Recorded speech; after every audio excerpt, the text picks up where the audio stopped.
ഇടക്കൊച്ചിയിൽ വീട് കുത്തിത്തുറന്ന് മോഷണം 3 പവനോളം സ്വർണം നഷ്ടപ്പെട്ടതായാണ് പ്രാഥമിക നിഗമനം. കൂടുതൽ നഷ്ടങ്ങൾ സംഭവിച്ചിട്ടുണ്ടോ എന്ന് വീട്ടുടമസ്ഥർ എത്തിയാലേ സ്ഥിരീകരിക്കാനാകൂവെന്ന് പോലീസ്. ESI സൂപ്രണ്ടായ ഡോക്ടർ ജെസി ജോൺ, ബിസിനസ്സുകാരനായ OC ജോൺ എന്നിവരുടെ ഇടക്കൊച്ചി ശ്രീകൃഷ്ണ ക്ഷേത്രത്തിന് സമീപമുള്ള വീട്ടിലാണ് മോഷണം നടന്നത്. 3 പവനോളം സ്വർണം നഷ്ടപ്പെട്ടതായാണ് പ്രാഥമിക വിവരം. വീട്ടുകാർ സ്ഥലത്തില്ലാതിരുന്ന സമയത്ത് വീടിന്റെ മുൻവാതിൽ കുത്തിത്തുറന്നാണ് മോഷണം നടത്തിയിരിക്കുന്നത്.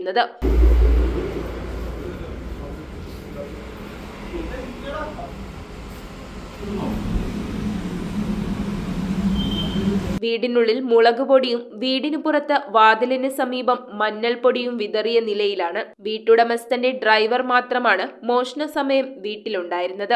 വീടിനു മുകളിൽ രാത്രി 10 മണിയോടെ ഉറങ്ങാൻ പോയ ഇയാൾ രാവിലെ 7 മണിക്ക് എഴുന്നേറ്റ് വീടിന് സമീപമുള്ള ചായക്കടയിലേക്ക് പോയി തിരിച്ചു വന്നപ്പോഴാണ് മഞ്ഞൾപ്പൊടി വിതറിയത് ശ്രദ്ധയിൽപ്പെട്ടത്. തുടർന്ന് ഡോറ് കുത്തിപ്പൊളിച്ചിരിക്കുന്നതായി കാണുകയും പോലീസിൽ വിവരം അറിയിക്കുകയുമായിരുന്നു. തുടർന്ന് പോലീസ് ഉദ്യോഗസ്ഥർ, ഡോഗ് സ്ക്വാഡ്, ഫോറൻസിക് വിദഗ്ധർ എന്നിവർ സ്ഥലത്തെത്തി പരിശോധന നടത്തി. ഉടമസ്ഥർ എത്തിയാലേ കൂടുതൽ മോഷണം നടന്നിട്ടുണ്ടോ എന്ന് അറിയാൻ സാധിക്കുമെന്ന് പോലീസ് പറഞ്ഞു. News bureau, Kochi. പ്രശസ്ത career guru doctor PR Venkitaraman career guidance class സംഘടിപ്പിക്കുന്നു. മെയ് 16 വെള്ളിയാഴ്ച വൈകിട്ട് 4 മണിക്ക് Kacheripady Saint Thomas More parish ഹാളിലാണ് ക്ലാസ്. രജിസ്ട്രേഷനായി താഴെ കാണുന്ന നമ്പറിൽ ബന്ധപ്പെടുക.